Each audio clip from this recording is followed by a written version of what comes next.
Hello student, स्वागत है आपका आज की क्लास में। आज हम इन्वर्टिंग एम्पलीफायर के बारे में पढ़ेंगे और नॉन इन्वर्टिंग एम्पलीफायर के बारे में। सबसे पहले हम एम्पलीफायर की बात करते हैं, जो वे सिग्नल्स जो इनपुट में दिए गए सिग्नल्स को आउटपुट में एम्पलीफाई करके देता है। हम इन्वर्टिंग एम्पलीफायर की बात करते हैं तो इन्वर्टिंग का मतलब होता है इन्वर्ट करके देना। जैसे हम यहाँ पर एक सिग्नल है जिसको इन्वर्टिंग एम्पलीफायर में दे रहे हैं, जो कि जैसे ही हम इसका आउटपुट देखते हैं तो इसका फेज़ चेंज हो जाता है मैग्नीट्यूड के साथ। इसका फेज़ 180 डिग्री से चेंज हो जाता है। आप देखिए कि हमने इस तरीके का इनपुट दिया था और इसका आउटपुट 180 डिग्री के साथ with respect to time change हो जा रहा है। तो इस प्रकार के एम्पलीफायर को हम इन्वर्टिंग एम्पलीफायर कहते हैं। अब आते हैं नॉन इन्वर्टिंग एम्पलीफायर में या ऑपरेशनल एम्पलीफायर में।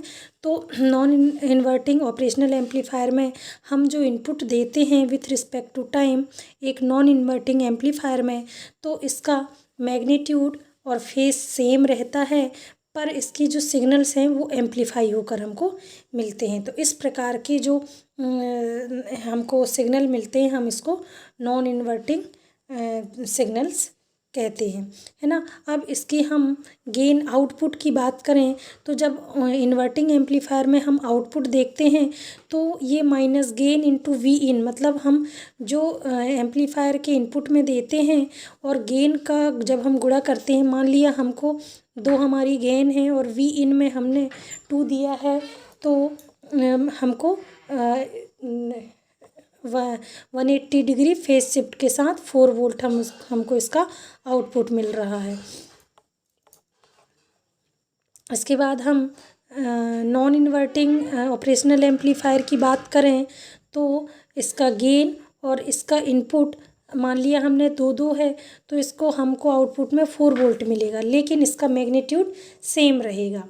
ठीक है, चलिए आते हैं हम इन्वर्टिंग एम्पलीफायर की हम थोड़ा सा मैथमेटिकल ऑपरेशन से देखते हैं। तो हमने देखा कि यहाँ पर V माइनस है और ये आपका V प्लस है ना। तो V प्लस जो टर्मिनल है उसको हमने यहाँ ग्राउंड किया हुआ है, और V माइनस जो टर्मिनल है हमने यहाँ पर एक इनकमिंग करेंट दिख रही है हमें I1, और एक V माइनस से एक मतलब V0 की तरफ आउटपुट की तरफ जाती हुई करंट हमको दिख रही है IF। तो यहाँ पर एक क्लोज्ड लूप फीडबैक बनाया गया है ना। इस क्लोज्ड लूप फीडबैक के अनुसार I1 से आने वाली जो करंट है ना, और V माइनस से यहाँ पर जो करंट है वो कोई करंट नहीं जाती है, क्योंकि इसका इनपुट इम्पीडेंस बहुत हाई होता है। इसलिए I1 से आने वाली जो करंट है वो IF से जाने वाली करंट के बराबर होता है। तो चलिए हम इस नोड पर V माइनस नोड पर किरचॉफ्स करंट लॉ लगाते हैं। तो यहाँ पर देखिए V in minus V minus बराबर R1, है ना। Voltage upon resistor is equals to current होता है, तो वही हमने V in minus V minus upon R1 बराबर यहाँ पर V minus minus V0 upon RF ये हमने लगाया।